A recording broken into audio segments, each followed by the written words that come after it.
thoughts into the ground, knowing dreams can grow. As long as I be a farmer and continue to sow, can you relate?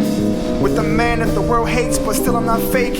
And I won't give up until my people is awake. My words is like a violent shake, or like an ice cold shake. I'm Master Gano for Galighticus.com. And today we are right smack dab in the middle of the theater district, right here on 42nd Street in New York City.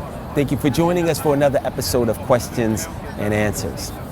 Today's first question comes from Blue Empress.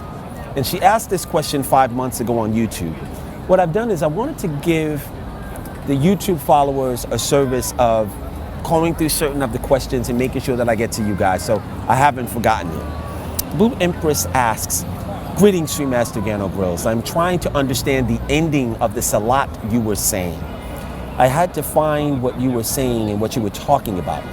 Is it Assalamu Alaikum? I'm trying to understand that prayer that you did.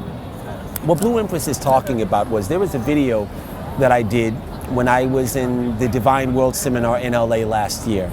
And I showed the audience how to effectively pray through prostration. And at the end of the video, I saluted my spirit guides. So I said, Assalamu alaikum rahmatullah ta'ala wa barakatuhu. Assalamu alaikum rahmatullah ta'ala wa barakatuhu. And that is a way to give a proper salutations to at least two of your guides that have been with you since before birth. And they are helping you to assimilate the things in your life that you're destined to have. And it is a salutation that says, peace and blessings of the sustainer of the boundless universe be amongst you. By doing this, you are acknowledging your help and you're giving them more confidence to work effectively in your life. So I hope that answers your question. The next question comes from Sin. She asked this question 7 months ago on YouTube. And she asks, greetings. Can you be spiritually dead from neglect of spiritual practice? I wouldn't say spiritually dead. That's a little bit harsh. What I will say is that through neglect of spiritual practice over a sustained, protracted distance of time, and that might be 3 lifetimes, 7 lifetimes, there are souls that become apathetic and they forget that they are here to evolve and to experience life and work out some of their issues, and they also become enamored with being in physicality, so much to the extent that they forget that there's an obligation to take the energy of their soul and express it. The best way for a soul's energy to be expressed is to be of service. And a lot of times when you look at an artisan or a thespian, people who can dance, sing, act, they can create masterpieces. Or sometimes there are scientists and doctors, caregivers, nurses, doctors. They are taking the energy of their soul signature and they are expressing it in a divine way of service. When a soul doesn't do that, over a period of time, it can cause major discord in the energy and the engine of the soul. And what that may look like is one might begin to have thoughts of confusion. And then after confusion, one might become somewhat sociopathic.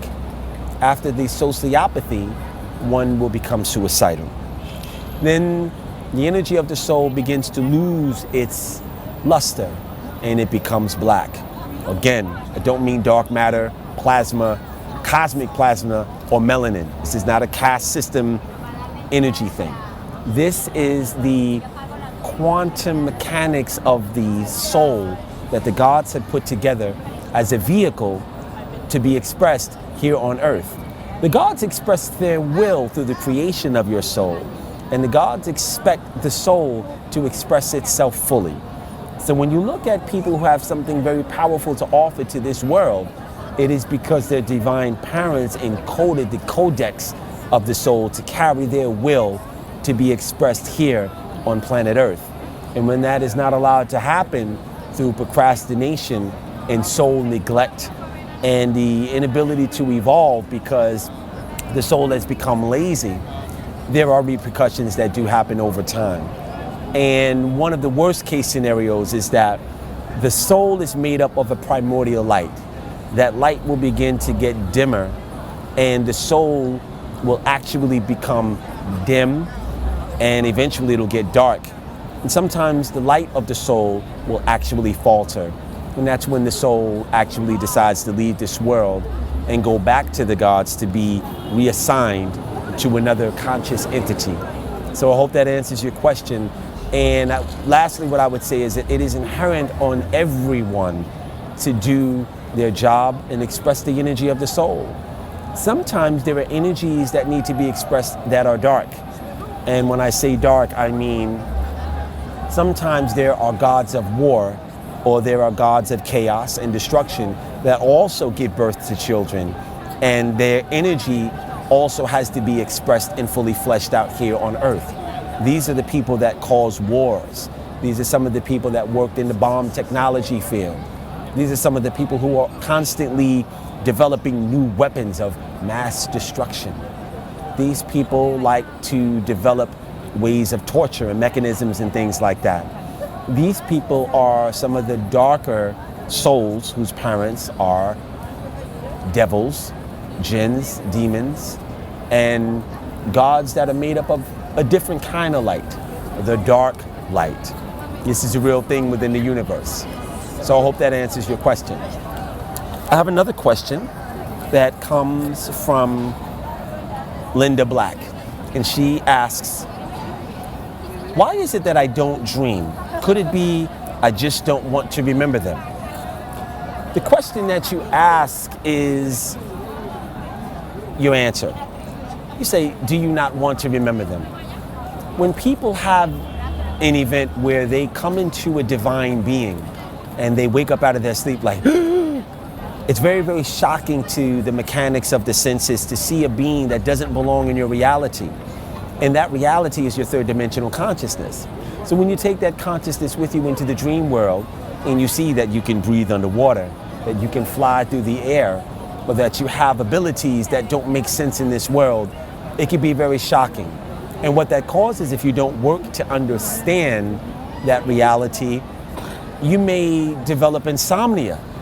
And most insomniacs don't want to go to sleep because they're not ready to deal with the dream world. Let me explain to you a little bit more what that looks like. I was speaking to a very good friend of mine who was a numerologist, and he explained to me that he woke up with bloody hands.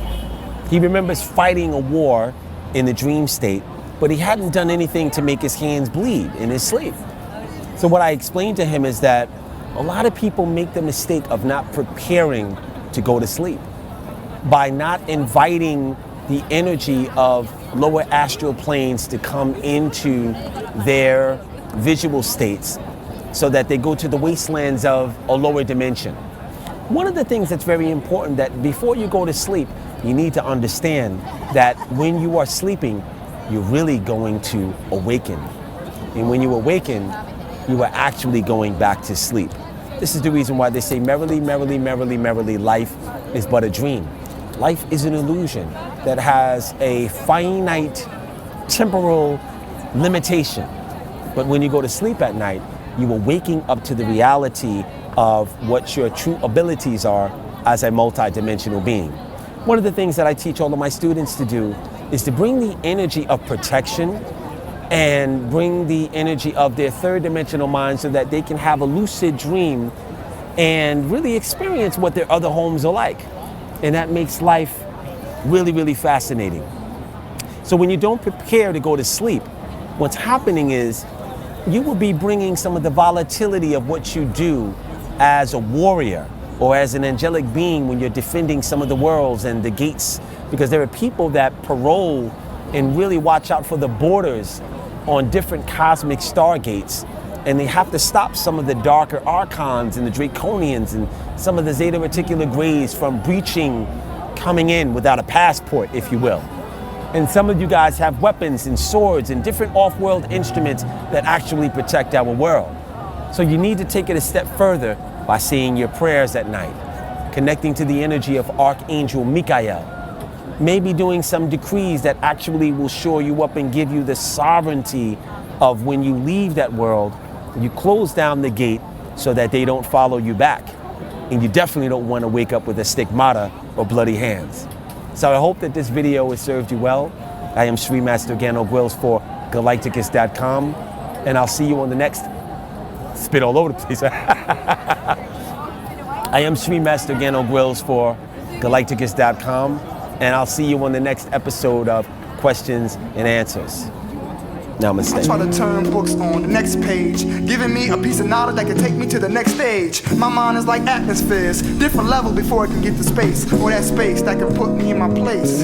See, I'm reaching so I can soon walk at a genius pace. I am 50 years ahead of my time, to the point that when my grandmother was born, my mom was